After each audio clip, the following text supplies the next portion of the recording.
नमस्कार, मैं अंजलि मिश्रा। स्वागत है आप सभी का द न्यूज में। आपको बता दें 6 राज्यों की 7 विधानसभा सीटों के आज नतीजे आएंगे और इन सीटों पर 5 सितंबर को वोटिंग हुई थी। इनमें उत्तर प्रदेश की घोसी, उत्तराखंड की बागेश्वर, बंगाल की धूपगुड़ी, झारखंड की डुमरी, केरल की पुथुपल्ली और त्रिपुरा की धनपुर और बक्सा नगर सीट शामिल है।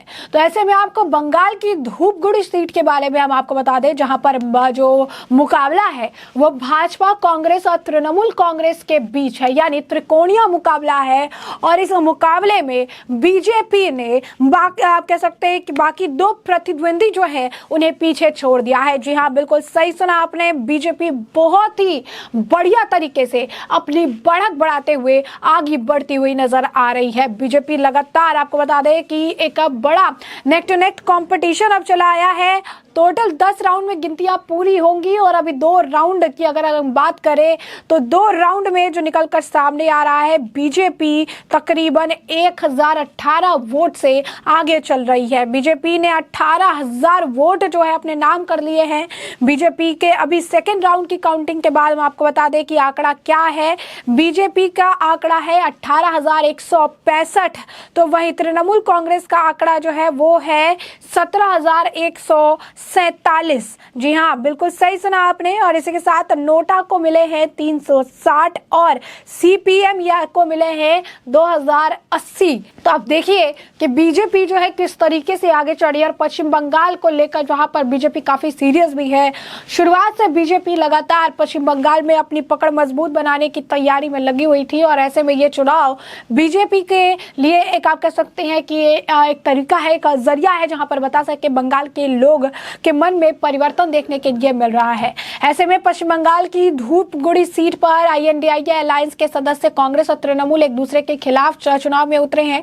कांग्रेस ने चूंकि यहां पर CPIM के उम्मीदवार ईश्वर चंद्र राय को समर्थन दिया है, तो तृणमूल कांग्रेस ने निर्मल चंद्र राय को मैदान में उतारा है, जबकि भाजपा ने तापसी रॉय को उम्मीदवार बनाया है। तो पश्चिम बंगाल के जलपाईगुड़ी जिले की धूपगुड़ी विधानसभा सीट पर उपचुनाव जो है मंगलवार शाम 5 बजे तक की अगर बात करें, जो इलेक्शंस हुए थे तो 76 अगर आपको बता दें कि प्रतिशत मतदान हुए थे। और इतने सारे मतदाताओं ने अपने अधिकार का जो है यहाँ पर आप कहिए कि यूज किया था। चुनाव आयोग के अधिकारी ने बताया कि शाम 5 बजे तक 75.82% मतदान हो चुका था। कड़े सुरक्षा उपाय किए गए थे, पर्याप्त संख्या में बल भी मौजूद था और तकरीबन 2,60,000 मात्र पत्र जो है मतदाता उम्मीदवारों के भाग्य का जो है फैसला होने वाला है। उल्लेखनीय है कि CPIM के ईश्वर चंद्र रॉय कांग्रेस और वाम गठबंधन के उम्मीदवार के रूप में चुनाव लड़ रहे हैं, जबकि तृणमूल ने पेशे से शिक्षक निर्मल चंद्र रॉय को मैदान में उतारा है। तो भाजपा ने शहीद की पत्नी तापसी रॉय को उम्मीदवार बनाया है और मौजूदा भाजपा विधायक के निधन के बाद ही यह सीट खाली हुई थी। यानी यहाँ पर पहले भी भाजपा का ही बोलबाला था इस सीट पर, और इसके बाद जब भाजपा के विधायक की मृत्यु हो गई तो यह सीट खाली हो गई और यहाँ पर उपचुनाव जो है हो रहे हैं।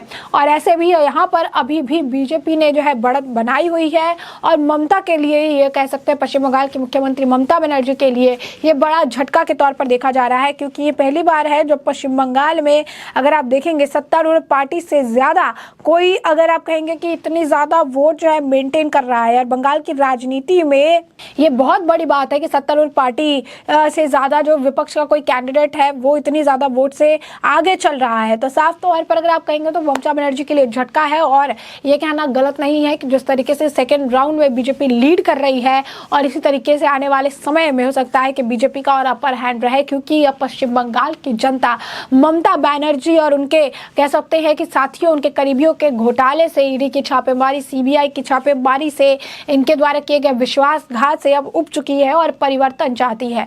और इसी परिवर्तन के लिए ही उन्होंने 5 सितंबर को भारी संख्या में मतदान किया था। 76% मतदान हुए थे, जैसा कि हमने आपको बताया। और यहाँ पर काफी लोग जो है वोटर में थे और ऐसे वोटर लिस्ट में शामिल थे और उन्होंने अपने मतदान का प्रयोग भी किया। काफी जमकर वोटिंग भी की है। और ऐसे में शुभेंदु अधिकारी का भी यहाँ पर स्टार प्रचारक के तौर पर थे। शुभेंदु अधिकारी ने भी यहाँ पर काफ़ी प्रचार किए, काफ़ी रैलियाँ की। कहा जा रहा है इसका भी एक बेनिफिट जो है वो यहाँ पर बीजेपी के कैंडिडेट को मिलेगा, तापसी रॉय को मिलेगा, क्योंकि यहाँ पर बीजेपी का ज़्यादा बोलबाला है और बीजेपी यहाँ पर अगर आप कहेंगे अपर हैंड है। अभी तक तो बीजेपी आगे चल रही है, कहा जा रहा है आने वाले 3-4 और राउंड्स में बीजेपी आगे ही रहेगी। तो यानी साफ तौर पर ममता बनर्जी के लिए एक करारी हार होगी अगर ऐसा होता है तो। और ये आप कह सकते हैं कि कहीं ना कहीं परिवर्तन की शुरुआत भी हो जाएगी, क्योंकि पश्चिम बंगाल में लगातार बीजेपी अपनी जड़ें मजबूत करना चाहती है और इसी के तहत काम ही कर रही है। और यही नहीं, आपको बता दें कि सिर्फ पश्चिम बंगाल में ही नहीं बल्कि आपको बता दें कि त्रिपुरा के बक्सानगर में भी बीजेपी लीड कर रही है। त्रिपुरा के धानपुर में भी बीजेपी 2 राउंड अभी सबकी गिनतियां हुई है, 2 राउंड में यहाँ पर भी बीजेपी लीड कर रही है।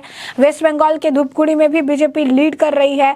और यही नहीं, बागेश्वर में जो है उत्तराखंड के बागेश्वर में भी बीजेपी लीड कर रही है। यानी अगर सब कहिए कि 6 राज्यों के 7 विधानसभा सीट है जिसमें 4 से ज्यादा जगहों पर बीजेपी लीड कर रही है। और कहीं कहीं पे अगर आप कहेंगे नेक टू नेक का कंपटीशन है।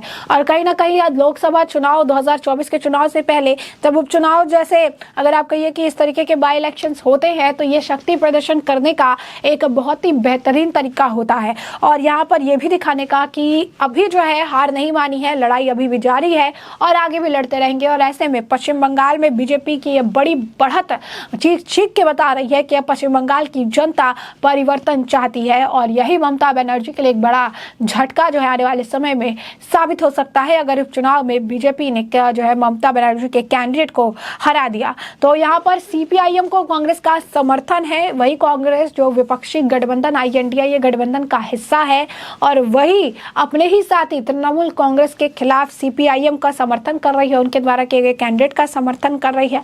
देखना दिलचस्प होगा कि अगर सीट उन्हें नहीं मिल पाती है, अगर वो हारते हैं तो इसका असर कांग्रेस और जो है तृणमूल कांग्रेस के रिश्ते पर कैसा पड़ेगा, क्योंकि ममता बनर्जी आप कह सकते हैं कि एक ऐसी नेता है जो कि हार को बहुत अच्छे तरीके से ले नहीं पाती है।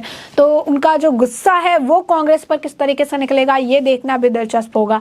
और ऐसे में आपको बता दें कि लगातार बीजेपी जो है लीड कर रही है। 2 राउंड के बाद बीजेपी 1018 वोटों से आगे चल रही है और बीजेपी को अब तक 18,165 वोट मिले हैं, तृणमूल कांग्रेस को 17,147 वोट मिले हैं। तो वहीं नोटा को भी 370 हो चुके हैं वोट और सीपीआईएम को 2080 यानी सीपीआईएम का जो कैंडिडेट है जिसको कांग्रेस का समर्थन है वो अभी काफी ज्यादा पीछे चल रहा है। मुकाबला जो है टीएमसी वर्सेस बीजेपी ही देखने के लिए मिल रहा है।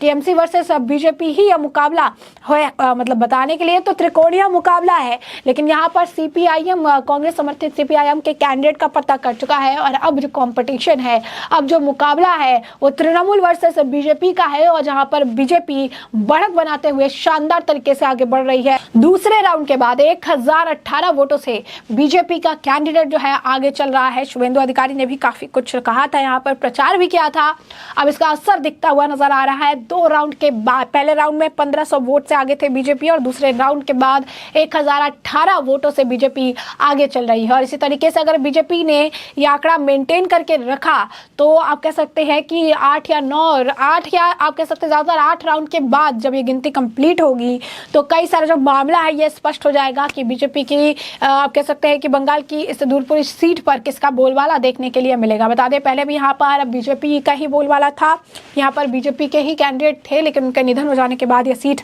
खाली हो गई जहाँ पर अब उपचुनाव कराए जा रहे हैं। और अब इस सीट को लेकर बीजेपी और तृणमूल कांग्रेस के बीच में तानातानी जारी है। अब ये देखना दिलचस्प होगा कि इस सीट पर जीत कौन दर्ज करता है, बीजेपी या तृणमूल कांग्रेस। तो ऐसे में हमने आपको जो पूरा मामला है ये बड़े विस्तार से बताया है कि पूरा मामला क्या है और अब इस मामले पर आपकी भी जो राय हो कमेंट सेक्शन में कमेंट करके जरूर साझा करिएगा। धन्यवाद।